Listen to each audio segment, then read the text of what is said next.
Hey bam bang, j'espère que vous allez bien, en tout cas moi ça va nickel. On se retrouve aujourd'hui pour une nouvelle vidéo sur les qualifications concernant deux compétitions, la Champions League et l'Europa League Conférence. Il y a 7 matchs analysés pour ce 7 août.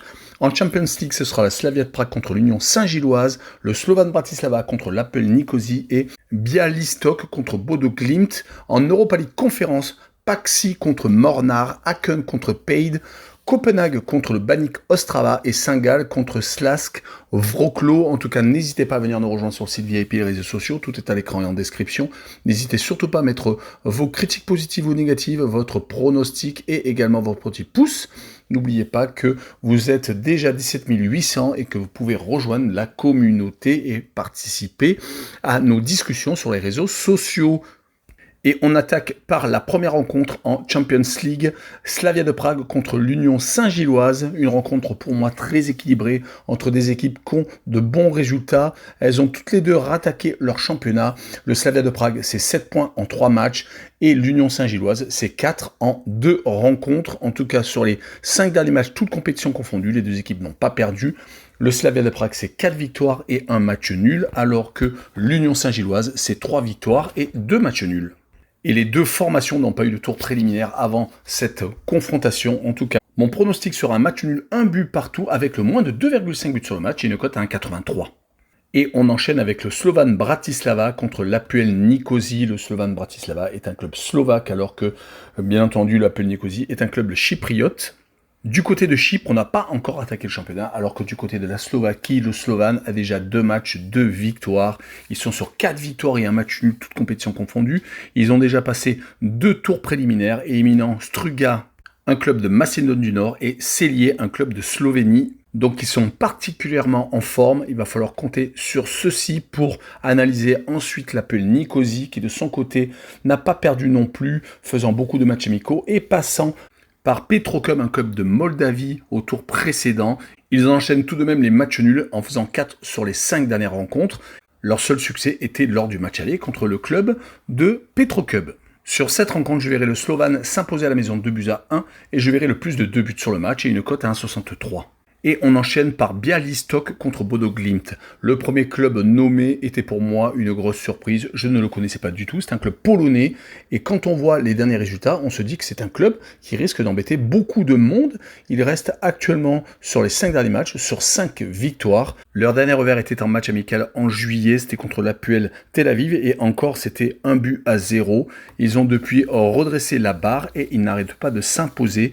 Ils ont éliminé assez facilement au tour précédent, marquant 7 buts et n'en prenant qu'un seul, une équipe de Lituanie. Et en championnat, ils sont actuellement premiers avec 3 matchs, 3 victoires en Pologne. Ils vont jouer contre Bodo Glimt, qui n'est pas du tout le même type d'équipe, qui a tendance à être quand même assez intéressant en Coupe d'Europe. Ils sont actuellement en tête du championnat norvégien et sur les 5 derniers matchs, c'est 4 victoires et 1 match nul. Ils ont éliminé au tour précédent une équipe de Lettonie, Riga. Mais je vais faire confiance à l'équipe de Bialystok qui à domicile est assez intéressante et je vais gagner 2-1 avec les deux équipes qui marquent pour assurer le coup et une cote à 1,50.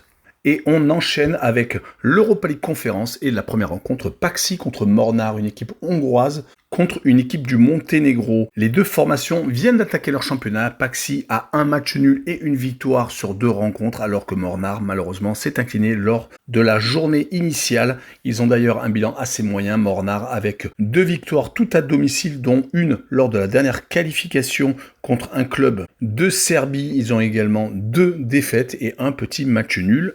Alors que du côté de Paxi, par contre, c'est 4 victoires et un match nul. Ils ont l'air d'être très très en forme et au tour précédent, ils avaient éliminé le club chypriote de Larnaca, faisant pour eux un exploit. En tout cas, Paxi sur cette rencontre, je les vois plutôt favoris et je verrai une victoire 2-0 de l'équipe à domicile avec Paxi qui marque le plus de 1,5 but sur le match avec une cote à 1,50. Et on enchaîne avec Aken, le club suédois, contre Paide, le club estonien. Aken est tout de même favori sur cette opposition. Aken, sur les quelques matchs qu'ils viennent de disputer, n'ont pas trop perdu. Ils restent même sur 3 victoires consécutives. Et exactement 16 buts marqués sur les 3 dernières rencontres. 12 contre Dudelange lors du tour précédent, le club luxembourgeois. Et en championnat, ils se sont imposés 4-0. Mais de l'autre côté, Paide n'est pas non plus à blâmer car ils ont 3 victoires et une seule défaite sur les 4 derniers matchs, toutes compétitions confondues. Ils ont déjà passé plusieurs tours de qualification, éliminant par exemple une équipe du Pays de Galles et également une équipe d'Islande. Donc ils ont eu quand même tendance à se rôder et ils ont un rythme quand même qui est assez intéressant. Mais sur ce match-là, je verrai quand même une victoire de Häcken 3-1 avec le plus de 3,5 buts sur le match et une cote à 1,74. Et on poursuit avec Copenhague contre le Baník Ostrava. Copenhague est une équipe danoise alors que le Baník Ostrava est une équipe de République tchèque. Les deux formations sont en début de championnat. Copenhague est 4e avec 7 points en 3 matchs alors que le Baník Ostrava est au milieu de tableau avec seulement 3 points en 2 rencontres. Le FC Copenhague est tout de même sur une très belle dynamique, ayant gagné 5 de leurs 6 derniers matchs. Ils viennent juste de faire match nul ce week-end contre Randers à la maison. Sinon, au tour précédent en Champions League, ils avaient éliminé Magpies, une équipe de Gibraltar, assez facilement. Du côté, par contre, du Baník Ostrava, il y a 4 victoires et une seule défaite sur les 5 derniers matchs. Toutes compétitions confondues, ils ont réussi à sortir une équipe d'Arménie assez facilement au tour précédent, marquant 7 réalisations et n'en prenant qu'une seule. Et sur cette rencontre, je verrai bien Copenhague s'imposer à la maison 2-1 seulement avec le plus de 2,5 buts sur le match et une cote à 1,62. Et on finira par la dernière rencontre Saint-Gall contre Slask Wrocław, le club suisse qui jouera contre le club polonais.